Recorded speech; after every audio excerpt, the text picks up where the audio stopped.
I'm gonna hit you with my first question, which is a question that I think I really had once I started looking Mhm. into this, and it's what is auditing? Yeah, it's a very loose term, loose word. There's origins in like financial, like you can probably think of some analogies in financial auditing. There's a legacy of the use of that term, and there's also sort of in terms of like algorithmic accountability and auditing and that work. It's evolved from HCI, which is human computer interface communities, and in the CS community there's a little bit of influence from security, information security, where people would sort of audit systems for, uh, you know, particular vulnerabilities in software, and that escalating to when you have like machine learning products, realizing that there's dangers and there's risk there as well. So there's a lot of different, and then investigative journalism also has like this interesting influence on the algorithmic auditing community. So there's a lot of different, it's kind of like this mesh. It's a very sort of interdisciplinary space, but I think in general, what the way I see it is it's tied to a couple things. One, it's tied to this idea of accountability. It's like I see it as an evaluation of an algorithmic system that's tied to some expectation for accountability. So you have people sort of building these systems, and I will describe this in the context of algorithmic auditing. So Mhm. auditing, an AI system or an algorithm, it's tied to this idea of someone's building this product, and that product ends up influencing society in various ways, or having certain impacts. And Nick Diakopoulos, he's a journalist, and he describes it as this idea of wielding algorithmic power. So he talks about this idea of these systems being out there and actually having uh, influence on society in the way that institutions of like government or corporations might have influence on society, except it's a technological artifact. And he describes algorithmic auditing and accountability in a way that I understand it, which is pretty much this idea of holding those systems to account in the way that you would hold a government or an institution making decisions about the lives of people to account. And one way to do that is through designing these evaluations or these assessments to figure out how are they actually impacting society. Can we measure any of those impacts or those influences? Are those impacts tied to particular failures? Do these systems do what they claim to do, and are these failures sort of tied to some of the impacts that we see? And then using all of these results, these evaluations, to hold the institutions that build these systems accountable. So yeah, that's a very long-winded way of saying like evaluations that have some goal of accountability. So, like the difference between like an audit and like an inspection or an assessment is that the audit has this objective of holding someone accountable. You fail an audit or you pass an audit.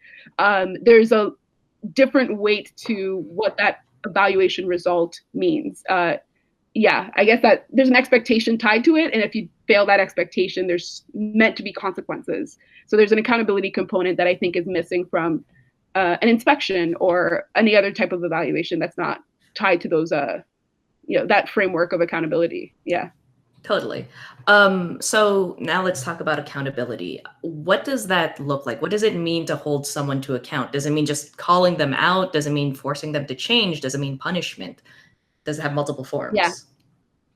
all of the above. I think it's so the way it's sort of described in terms of the sort of academic language around it is usually around this idea of literally holding someone to account in the sense of, as someone impacted by a situation, being able to demand information from um, stakeholders that have influence over my situation or the context in which I operate, and then using that information to make a judgment about the actions of the stakeholder that has this impact or this influence, and then based off of my judgment, making sure that that judgment has consequences. So if I am if I go to a hospital and there's some level of accountability in that healthcare process, then the actor could be like the doctor that's making decisions about which pills they prescribe or whatever. And I'm just accountability means that I can demand information that I need to make a judgment about, is this actor operating in my best interest or not? And if I make a judgment that they are, there's consequences for that. And if I make a judgment that they're not, there's consequences for that. And usually accountability breaks down in a situation where I can't demand that information, or a situation where I do have access to that information, but when I make my judgment based off of the information I have, the actor, the person that influences my situation, faces no consequences. So, these are all kind of ways to think about it. But it's this idea of, there's some level of access to information about those that have influence in our lives, and we're able to use that information to make judgments that have actual consequences. I see. So it's kind of like there's two things. There's one, breaking out of this whole algorithmic black box. Nobody knows what it is, what's going on there. Like you should be able to understand how a machine makes this decision. And the second thing is like actually being able to demand people to be responsible, or institutions to be responsible for what they make. Yeah. So the way I actually see it, and this is something that I think is interesting, some people talk about accountability with respect to, and I think this was one of the points I was trying to make in the email, where some people talk about accountability with respect to the algorithm. So they say, I need to be able to find out all the information, like the person making decisions about my employment is this employment algorithm. So I need to be able to demand whatever information I want about this decision maker, this algorithm, and then based off of that information, I should be able to make a judgment call about anything regarding this decision maker, and then there should be consequences based off of my understanding of the situation and how that that actor's behaving. And people sort of sometimes put the algorithm in the place of that actor. There's another sort of set of people that are less focused on the algorithm and are focused on the institutions that maybe purchase that algorithm from a vendor for use in a particular context. So they're focused on the company, and they see the company as the one making decisions. One of their decisions of which is to include an algorithm in their hiring process, and they want to demand information about that company and like what was the process that led the company to develop the algorithm. What was the process that led the company to use that algorithm? How is it being used in this broader process of hiring at the company? And then when they demand for consequences, they're not necessarily even going to demand for consequences for those that created that algorithm. If, let's say, the company just like bought a product off the market or something, they're going to actually ask, for accountability for the company that's making use of that algorithm, being like, hey, you made a decision to purchase this thing. I don't think it's in my best interest. I've been able to demand information to learn more about how you made that decision. I don't agree with it. And I've made this judgment, and there should be consequences for you as a company or as a user of that system. So yeah, some people sort of place the algorithm in that decision maker role as if the algorithm is making the decisions. And I think others look at all the other stakeholders involved, and they don't see the AI system as independently making. And this is like one of the big debates, right? Because it's like, the moral agency or the ability for the AI, or even the agency period of the AI system, right? Like, is the AI system really the thing making decisions impacting people, or is it all the people around that system in various ways that should be held to account? Can you hold an algorithm to account? And this is actually like a huge, I don't want to ramble too much about this, but this is like the bane of my existence with respect to legal advocacy, because we try to sue, and like the ACLU actually has been trying to sue various actors in situations where you use an algorithm that like systematically discriminates against someone for housing access or for employment. And it's super tricky because it's this product, right? So a company created the product. Another company purchased the product for use in their hiring process. Another company vetted the product, perhaps, and then another company, sourced the data that was used in the product. So who's actually accountable is a huge headache in the AI space. There's so many people involved. So that's why I'm wary of just saying, like, the AI system is accountable and we want to hold that system accountable. We actually want to hold a lot of other people surrounding the system accountable. But yeah, I don't know. There's also like, there are some people that really think like, the system could evolve to a point where that system is making decisions. But it's like, okay, if the system is doing, like if an AI system is doing something illegal, who do you arrest? If that's the judgment that, this system is doing something illegal, who's Hmm. accountable, right? Yeah. Yeah. So who faces the consequences? So yeah, it gets very like messy very quickly. I can Um, imagine. It yeah, sounds like there's a lot involved. Oh my gosh. yeah.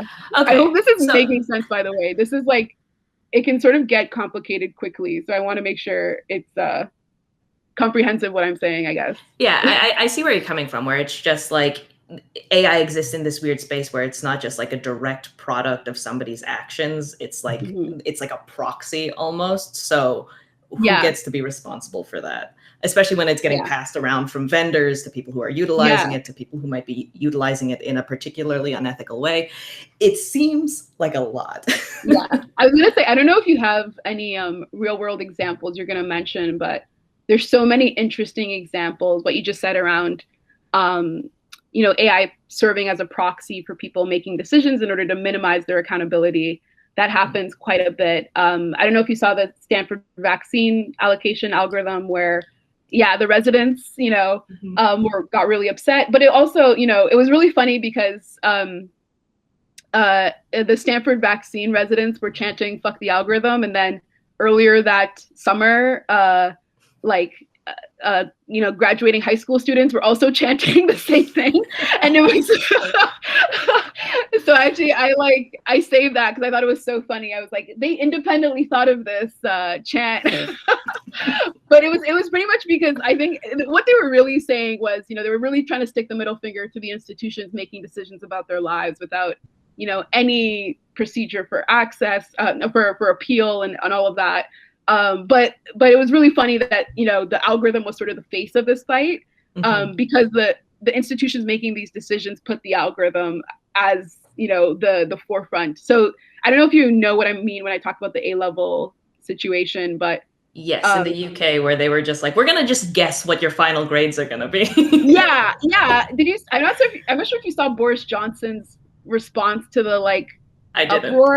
It was something like this was a mutant algorithm that just went on its own and it did this crazy thing. And I've sat in policy meetings where people will sort of describe GTP3 as like this crazy childlike, and I can say this because I've friends at OpenAI that I respect a lot, but they will say things sometimes when you call out like, hey, like GTP3 said this horrible thing to me. They're like, oh my gosh, like I don't know where it learned those words. I'm like, it's not like a teenage child that like learned to swear at school and you're like shocked at, like you made decisions about the data involved here. Like, there's some responsibility here. And they're like, no, we have no idea like where this came from. Like, this is unacceptable. And it's just like, okay, but it's not a human. It's something that you constructed. It's like an engineering artifact. Mhm. So that happens a lot where people will sort of they will use the algorithm as this shield for their institution facing accountability, and they'll sort of frame it as like, oh, we need to hold this algorithm arbitrarily accountable. And it is a legal strategy. Like the UK thing, they were like, oh, the algorithm just went crazy and mutated and went out of control, and like thus all the decisions we made are not necessarily something we're liable for. And then like literally months later with the Stanford vaccine situation, they were like, oh my gosh, like we can't believe this algorithm yielded these results, like It's very unbelievable. Jurassic Park. It's just like we cloned dinosaurs. Who could have seen the dinosaurs escape? Yeah, it's like, wait, but why are you cloning dinosaurs? Like, whose idea was that? That's a horrible idea, right? So I think there's some of that that's like definitely a thing in this space. And again, it's not to say that we shouldn't think about the risks of like having dinosaurs around. Like there's people that um they sort of imagine futures of like, if we were to build AI that had this capacity and this capacity, what could go wrong? And I think like typically their group of researchers doesn't necessarily get along with the people doing the accountability work all the time. But I personally am like, no, I think there should be people working on both problems. Like it's really important to reflect on these things. But it's also really important to hold institutions and individuals involved in building the artifacts accountable. So yeah, I guess one analogy that might be helpful as well is like, I really do see machine learning. So one of the big differences of like machine learning and regular software is data. So with a regular software system, you are, and you know this for sure. You're teaching other people about machine learning, so I don't need to repeat this for you, but Go into it, honestly. Assume I know nothing. My head is empty. But yeah, pretty much. I think the data component is where a lot of the risks lie. Where when you have a software system, someone is making decisions about every single step. So actually, there's been a form of accountability in the software space for a very long time as well, where people talk about building software responsibly, not enabling security vulnerabilities that would put people at risk of getting viruses on their computers and things like that. Having accessibility be like a really big priority in software development. Like all of these things had been conversations in the software space for a long time. The HCI community, like I mentioned, sort of championed or pioneered this idea of auditing online platforms for software systems. But then with machine learning, it like introduced this whole other level of complexity around these questions because of the data side of things, where an individual is not the one making the decisions around the rules that is guiding the decision making of the software system. The rules are actually the output of this process defined by data that's collected, and first of all, there's like so many decisions in what data set ends up defining the rules that these models make. But the fact that it's defined by the data and not defined by a person actually makes a huge difference, because now people can say like, oh well, I didn't build the data set, or this just emerged from like a naturally occurring data set, which happens a lot with when people use web data. They say like, oh, this is just the web, like we just sourced it from like this subreddit, and I'm like, that is a white supremacist subreddit, like what are you talking about? So it's like they'll be like, oh, but it's naturally occurring, and I'm like, yeah, but you literally went to this side of the internet where people are horrible, and we don't want that. So there's all of these decisions that people are now not taking responsibility for. They don't see themselves as involved to the same degree as the software engineer understood their involvement to be. They're just like, oh, actually, these are not decisions I'm making. And this is a very common excuse we hear too when things fail. People will be like, oh, wow, yeah, we didn't include, Black people in this model because they weren't in the, we didn't find them on the internet, the corner of the internet we sourced our data from. So all of these decisions that are being made become ambiguous in a way that I think people use to skirt accountability and responsibility. And I think that's one of the reasons why we focus on reminding them of their responsibility to be like, actually, you made this decision and this decision and this decision. So you're like, you, Mr. Machine Learning Engineer, like you're just as involved in this as like the software engineer, even if you don't think you are. So yeah, that's like another aspect to this as well. From your perspective, what are the biggest gaps in the industry approach to ethics at the moment? So I'm hearing that like, oh, people are always trying to build distance between themselves and their responsibility for the things they make, the things they use. Is there anything else? Yeah, there's a couple things. There's a couple things in terms of industry approach. Is that what you said, or just in terms of the public conversation around it right now? Let's say the public conversation. Okay. Yeah, I think there's definitely a lot of things you learn dealing with real systems and real people impacted by these systems. So for one thing, like I mentioned, I started this journey as someone creating these systems. So when I was working on these teams that were developing these systems, we would make a lot of decisions without thinking twice about it. So we would, think up a label taxonomy for like, a moderation tool, or for like toxicity detection, or, we would just come up with ideas of like, we think these are the 3 categories. And I remember sitting in a meeting once with a client that wanted to categorize hair, and everyone there was just like, yeah, I feel like there's like these 3 categories of hair. And one of the categories was just black hair, like all of black hair. Yeah. And I'm just sitting there like, yeah. So I think there's all of these decisions that were made so casually. I'm also thinking of decisions we made around where to source the data, what type of models to use. Just hyperparameters. There's so many decisions that happen very casually as part of the machine learning development process in terms of just practical engineering work that's happening.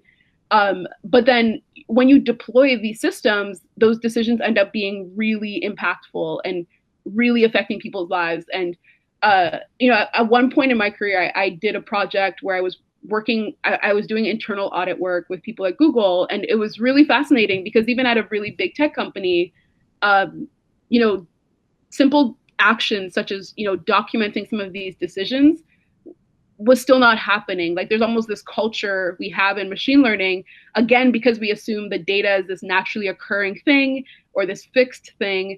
And we assume that, we underestimate our responsibility to make good decisions.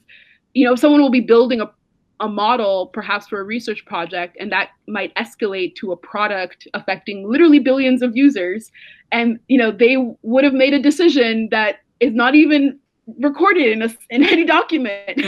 So that's like a crazy thing to me. I feel like that's a huge blind spot in how people understand how these systems come about and how they're made, and how people understand their responsibility when they're in that engineering role for machine learning systems. So I think that that's definitely something that we don't talk enough about, is that lack of awareness around responsibility. And you can even hear my mind. It's tied to the accountability work we do, where we're trying to identify who makes all of these decisions, so we can be like, hey, buddy, like you're actually the one responsible for this outcome that affected this person. And I think one of the things as well, I guess there's like two other things. One other thing is, I don't know how many people realize the urgency of some of these issues. I've been fortunate to be exposed to audits where I get to sort of interact with those that are impacted by these systems at the end of the day. And these are people that, their lives are threatened by these algorithms making, faulty or biased decisions about them, where, their bail is set by this algorithm, or their employment opportunities or their ability to pass a tenant screening process is based off of these algorithms. And I don't think people always recognize the urgency of those situations, where if you're someone that's just living your life and you're facing all of these obstacles that are almost pretty much invisible to you, it's a very sort of frustrating and scary place to be. And, even if you're on the other side of that, where, you've been harmed, you understand that the algorithm was involved in that harm, and you're sort of seeking justice, it's so hard to get the appropriate support to really, get that justice. So I think that people underestimate the reality of like what people are experiencing today, and how like actual humans are actually being affected by this now. And like, yeah, there are things to think about for like 100 years or 500 years from now, but there's a lot happening now. And I guess tied to that is just the prevalence of these systems. There's so much surveillance technology everywhere, from like cookies on your computer to like literally surveillance cameras throughout New York. There's so much surveillance infrastructure that there's so much data of all sorts everywhere. And these models are just being used to try to sort through everything. So the prevalence of these systems, I think, is something else people don't quite understand. Like, your student loan could be determined by an algorithmic decision. Your application is sorted by an algorithmic decision. Like, there's so many things that people don't realize is like tied to that. And then I guess in terms of just like what my parents don't understand too, is like doing it for them. Yeah, they could not care less about what I do. It's hilarious. It's so funny to me. But I think something else that's just like harder for the typical person to understand as well is just how it works. It's really hard to like explain to someone. So I'm like, I guess I'll speak to like my dad. It's really hard to explain to someone that's just like experienced a lot of racism since they were a kid, and they're like now like 60, and they're just like, yeah, this is just another bank. It doesn't matter if it's an algorithm making that decision or not. Like what is different about this?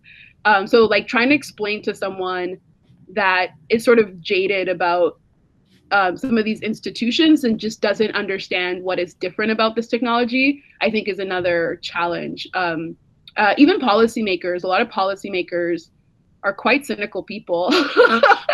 and not in the sense that they don't believe that society can get better, but there's sort of just like, what's different about this? Like, what is the additional risk here?